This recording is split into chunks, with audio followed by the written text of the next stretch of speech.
Welcome back. This is your host, Kristi Slaughter on Supertalk Saturday mornings, WFHG 92.9. Thank you for joining us today. In the studio with us now, we have the owner of Outdoor Quest, Don Ronchio, and one of his guides, Cepheus Strachan. I got to go ahead and tell the surprise. Okay.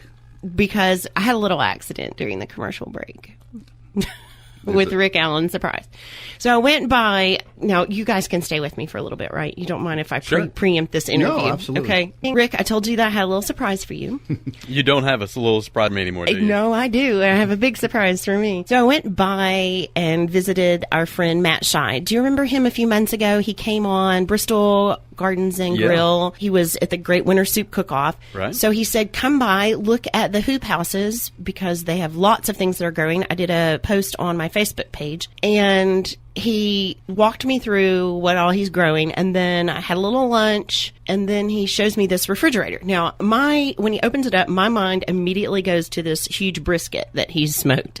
It's in there. I said, is that brisket? And he said, yes, but hold on just a second. And so he gets this plastic container and pulls it out, and maybe you all could try these while you're here too. Maybe Maybe Cepheus. Okay.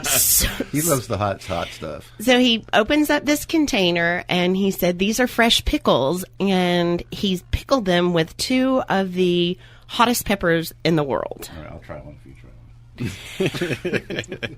He is so smart and creative. He's figured out a way to get all of the flavor that you would from some of these hot peppers without the incredible intensity of heat. You still have heat, but it's not scary. It's not risky.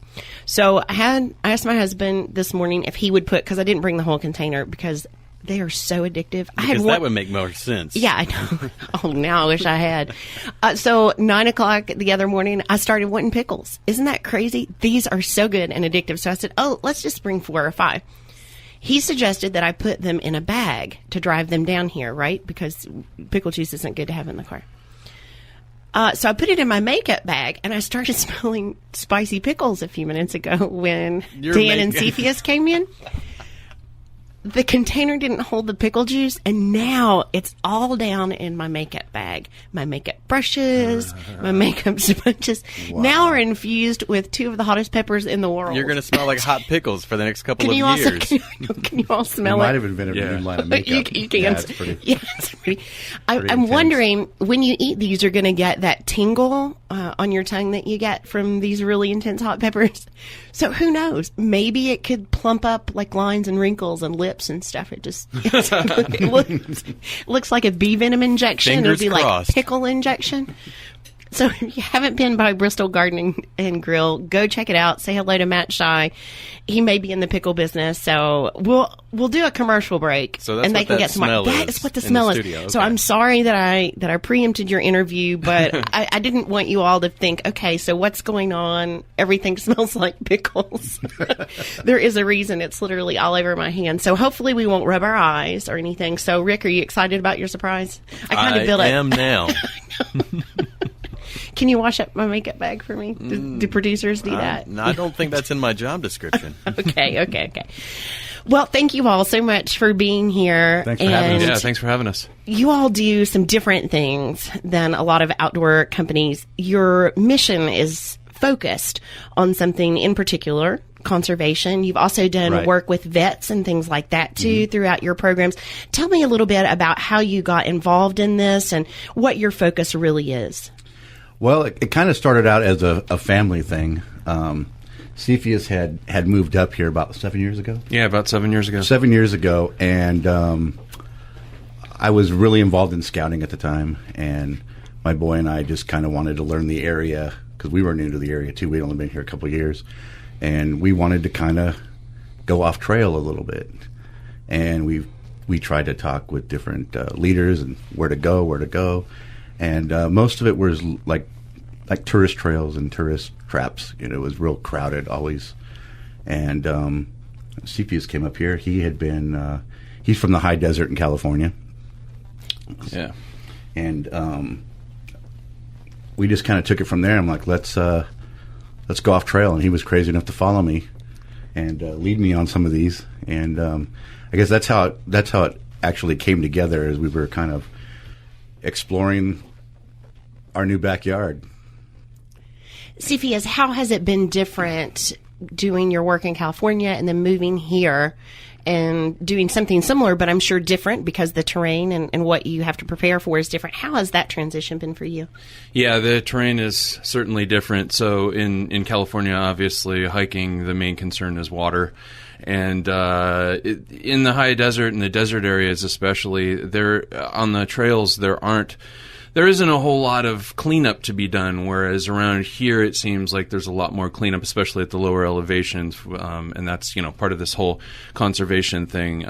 Wherever we are, we try to clean up after whatever may be left on the ground from people previously dropped bottles, plastics, all that kind of stuff. Chairs, pieces of boats. Yep, everything. So yeah, it's a great experience being out here. Yeah, one of the first things we did is we were told about a public campground that we went to, which was fun, and we had heard about a waterfall. So basically, we just hiked up the side of a mountain and literally found the waterfall after that. And that was Upper Branch Falls. Is that what it was? Yeah, yeah, it was the North Falls of the Sill Branch. Sill Branch, yeah, Sill Branch that pretty much had been lost for several years. And I just kind of one day just said, hey, let's try to find it. And I know how to use a compass. So that's one of those skills that a lot of people don't know how to use. A lot of students don't know how to use. Right. You are specialized in survivalist types of things as well, right? I like to call it survivalist because we don't really survive outdoors. We really thrive out there. That's awesome. Yeah. We spend more than 100 days outdoors, even just by ourselves. Cepheus does most of the hiking trails and makes his own trails, and I do more of the water guiding, river stuff. And then once a month, at least, we all meet together. We have another friend of ours that we meet with, and we just reset. So it's kind of therapeutic thing that we do every month. But yeah, Dan, absolutely. When he was a scout leader, he taught the kids how to build a temporary shelter and, how to start a fire without a lighter, all of those things. So yeah, he's very, very skilled in that. I've never seen someone be able to light a fire in the worst of conditions with absolutely just rain coming down, and he can do it. We could do that outside the studio today. We could just start a fire. I'm sure are there any regulations, Rick, for that? Sure. Can we have a campfire? I'm going to slide on the air of caution and say no. We can't start fires now, out behind just the so studio. You know, I'm thinking we could fry some pickles here. I start the fires. Cepheus creates the fire. Oh, okay. Yeah, there's a reason why we go out in the wintertime and we keep warm. It's because of this guy here. You just have the magic to get I it started. start him, and he keeps everybody warm. So who's the cook? We both kind of are. Cepheus is a vegetarian, and I'm a meatitarian. And we've kind of both cooked, and sometimes we bring our own food, sometimes we cook for everybody else, and sometimes we cook for each other. I think it was close to his birthday last year. I cooked this vegetarian dish for him right over the fire. Everything's flambé, by the way. So it's vegetarian flambé. Yeah, that was fantastic. Yeah. So what is one of the most unusual things that you've done, that you've cooked on the campfire, that if we have campers or people who want to come out and do this, maybe wouldn't expect that they could actually cook on a campfire? Man, we cook a lot of different things. The coolest thing to make is what we call a hobo pack. Sure, yeah. Which is just you get a piece of tinfoil and you throw a bunch of stuff in there. You can put meat in there, potatoes, vegetables, whatever you want. Add some hot sauce, breakfast maybe food. not, whatever you want. Throw that on the fire, and you're going to have a great meal in just a few minutes. Yeah, and they pack real easy too. We can probably feed I think we've done 6-7 people sometimes, in just a small ice chest for 3 days, 2 days, whatever. Yep.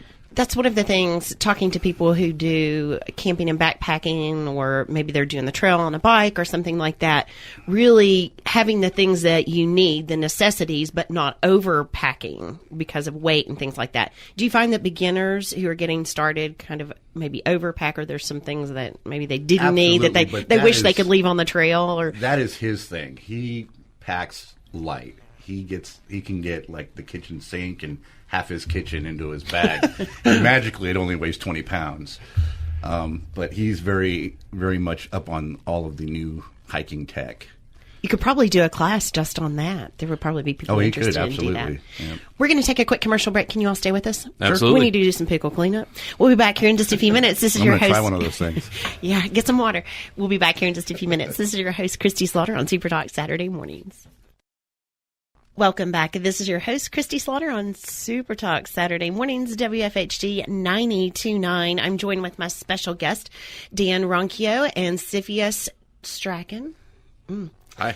Hi. You both are with Outdoor Quest. We had a little pickle emergency here, spicy pickles. So we have done some cleanup. You all sampled them. How hot did you think they were? They're pretty darn hot. Pretty darn hot. Yeah. Spicy but good. Well, thank you all for playing along. This is the first time that we've ever done this on this show. What did you think, Rick Allen? I liked them. Good, right? Very good. Yeah, Rick can have the rest of mine. I can see that on a good burger or something. That was really. I enjoyed it. Matt Shy, he does his own barbecue, so he smokes all of that, and he puts his fresh pickles on there, and he pickles red onions, all sorts of things. So there's one pickle left. Rick's over there with my makeup bag, drinking the pickle juice. What? I'm just kidding. It's in the sink soaking. You all do a wonderful job at spreading awareness about conservation and the impact that we make. There's so many beautiful destinations. Dan, you and I were talking about this one day. Yeah. Even living here most of my life, there are places I've never been to, I've never seen before. And one of the things that you would think would go without saying is when you make a mess, pick it up. Right.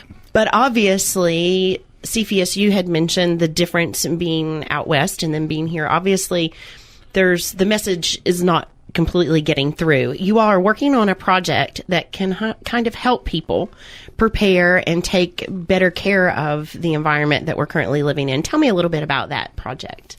Okay, so we do a lot of our camping on South Holston Lake, and I got in contact with TVA, and they just to get permission before we put anything, because a lot of that is the National Forest, to put trash bag dispensers out on all these campsites, especially the ones that we frequently clean up during holidays and everything. We're packing out probably 3 or 4 80-pound bags of trash,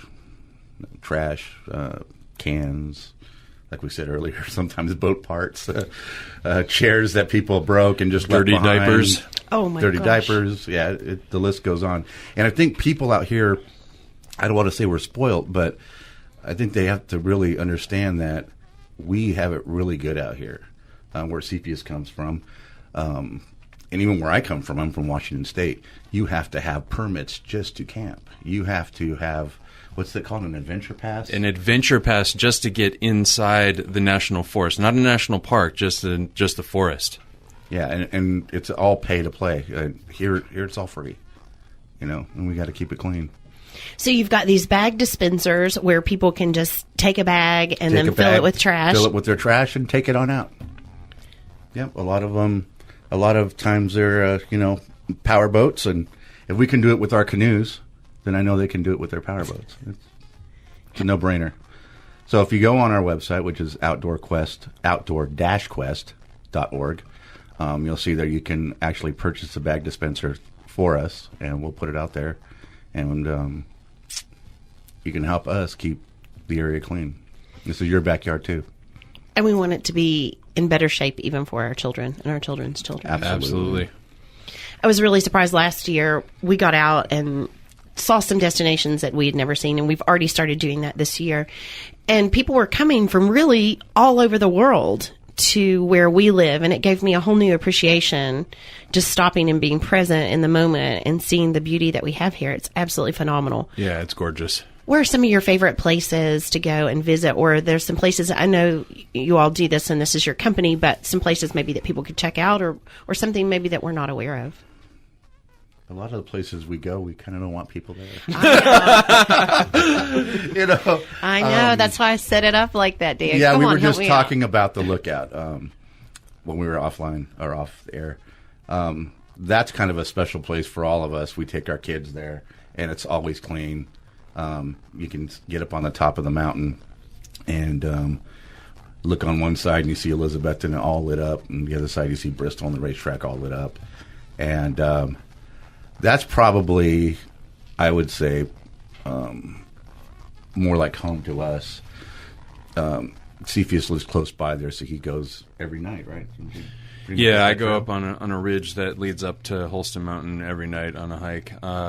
Yeah, there are two really cool hiking trails that are actually marked along Big Creek Road on the western side of Holston Lake that are fantastic. Now, they are not very well maintained trails, and you'll probably have to dodge some tree branches and things like that. And they're also practically vertical, but they're fantastic. When you get to the top, you end up on what's called Holston Mountain Trail, and from that trail you can see the entire lake. And from this one specifically, it's called Flint Mill Trail from Big Creek, and that one is 1 mile only. It's only 1 mile long, but it's 1,500 feet straight up. Straight up. When you get to the top, it has the most fantastic view of anywhere around here. The lake is all of about 2 feet long when you're standing up on the rock. It has to have been, in my opinion, a Cherokee holy place, because it is just astounding. So what does that mean to you when you take that hike? And you said you go almost there every night. Not to that particular one, but on a ridge that leads up to Holston Mountain, yeah, every night. I just do a short 3 mile one every night. But when I go up to Flint Mill, which we just did last weekend, in fact, every time it's breathtaking. Well, thank you all for sharing that. I appreciate it. Yep. People want information. What's probably the craziest, scariest adventure that you all have been on? Oh, man. Can you say it on the radio? I don't know. I mean, we could say it on the radio. I think it was when we were looking for Lost Cove that we took to Devil's Creek. Yep. That would be a good one. Yeah, we had, it was our first attempt to find Lost Cove. It wasn't as nicely mapped out as it is today. Just 7 years ago, yeah. Yeah, and we started from a 12-mile spot where we realized we could actually drive up closer to it, but we started about 12 miles away on one end of the mountain, and then we got to what we thought would be, but it wasn't well marked, and we saw some little stakes in the ground and went, hey, maybe this way. And it was like Jurassic Park. I mean, everything just changed. There was big, huge rocks everywhere. There was foliage that we'd never seen before. And we found out after that we got to this clearing that was just great. And it was wintertime, and there was a lot of snow on the ground. And the trail marker was actually covered by snow, and it was a black trail, which is like one of the hardest trails. We were literally at one time walking on maybe a 1 foot path where one side went straight down the mountain and the other side went straight up the mountain. And we had my son at the time, was probably about 10, 11 years old, and we realized that it was called Devil's Creek for a reason. Yeah, it's so that was an adventure. Yeah, it was black because of what he just described, as well as it was almost entirely walking on jagged rocks. And at one point, where you can't really see the gaps in between. And at one point, Dan did actually twist his ankle pretty bad, and then still had to hobble for another, I don't know, what was that, 6-7 miles till we got back to the car. Yeah. Now, when you take people out and you take vets out occasionally on different programs and things like that, people don't have to worry about that. No, we don't take chances like that. We don't go that crazy, no. And I even think we had a vet out one time, and he showed up in his fatigues and everything, and bless his heart, I think that might have been too rough for him, because he lasted one whole day and then went home. And then he tried to hammock, I guess, one time, and he didn't get his knot right, and he fell out of his hammock, and he was pretty much done after that. But we welcome more. In fact, it's like I was saying, we reset ourselves every month. It's kind of just a clearing of our minds and getting back to nature and getting that harmony with nature. And it's almost like we have to have it every month, and anybody's welcome to come out. Yeah, and if anyone does come with us, we absolutely do have beginner, novice experiences for them as well. Yeah, we'll take them on the easy stuff, no problem. If people want to learn more information, again, if you could give us your website. You're also on Facebook, I think. Yep, we're on Facebook. It's outdoor-quest.org. Is there anything that you would like our listeners to know about your program or about the area, the community that we live in before we let you go? Just please be respectful and clean up after yourselves. Yeah, and I just want to do a plug real fast for the surrounding marinas that let us park for free all year round. Yes. Sportsman and Painter's Creek. Both Sportsman Both and Painter. marinas. Fantastic, yeah. Well, thank you all so much for being here. Maybe we could do an on-location interview and go out and do something. That'd be great. That would be great. Okay. Thanks for having us. Thank Thanks you for so having us. much. We're going to take some pictures during the commercial break. We'll put all your links and things up on the Facebook page so people can get your website as well. Awesome. Thank you.